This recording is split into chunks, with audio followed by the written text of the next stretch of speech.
Good evening. I'm Hillary Clinton, and tonight I'm going to talk candidly with each and every one of you about my plans when I become the first woman president.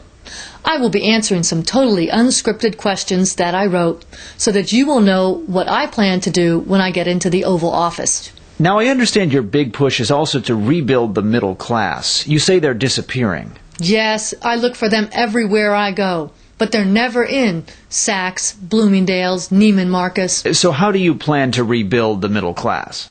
Well, in order to have a class in the middle, I need some of you to volunteer to stay poor. In my plan, I will split the country into thirds. Now, 1/3 of you will be asked to max out your credit cards and take on a mortgage debt that you cannot possibly afford. You will be called the poor. So what about the 1/3 of people who have already maxed out their credit cards and taken on mortgage debt that they can barely afford? We will call them the middle class. See, in my plan, the poor and the middle class are interchangeable, and you can take turns. For example, one day you might wake up and feel more in the poor category. You've sent a child to college, taken on a credit card debt from the holidays, got hit with a huge car repair, whatever. You can switch with someone who feels more middle class. So what about the rich? Oh, I need 1/3 of you to become rich. But you can't, because all of those slots are taken by myself and all the other candidates who want you poor people to vote for us. And by poor people, I mean sad and confused.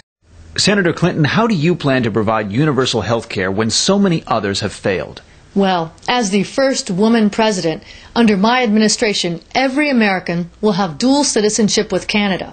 They come here for our jobs, we go there for health care. I'm sorry, how does that work exactly?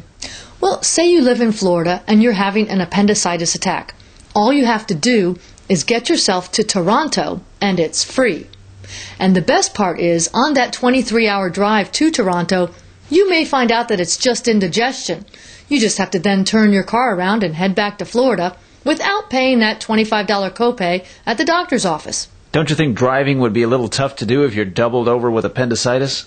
Well, I've researched that too, and you can actually fly on Southwest Airlines for $20 round trip with 6 or 7 stopovers.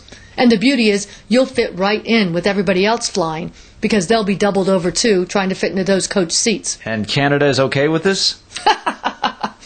And so what is your take on the other candidates? Barack Obama says he smoked pot.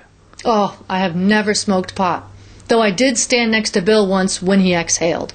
Okay, moving on here. My next question is, oh, yes, thank you. Deficit. We're in the red by trillions and trillions of dollars. How do you propose we get out? Well, luckily, as a woman, I know how to slash a budget. We are going to print coupons to use with other countries. 20% off oil on Thursdays, buy 2 billion barrels, get 500,000 for free. Wednesday night, ladies drink... Never mind, that's Bill's. Okay, that's fine, but what about the countries who are borrowing money from us and not paying the loans back? We are going to classify those loans as student loans. Then they don't have to pay them back because it's only Fannie Mae. Now, granted, we will try to get the money back, but if the countries keep changing their addresses, we won't be able to track them down. And one of your big issues is children. You even wrote a book titled, It Takes a Village to Raise a Child. Yes, it does take a village to raise a child.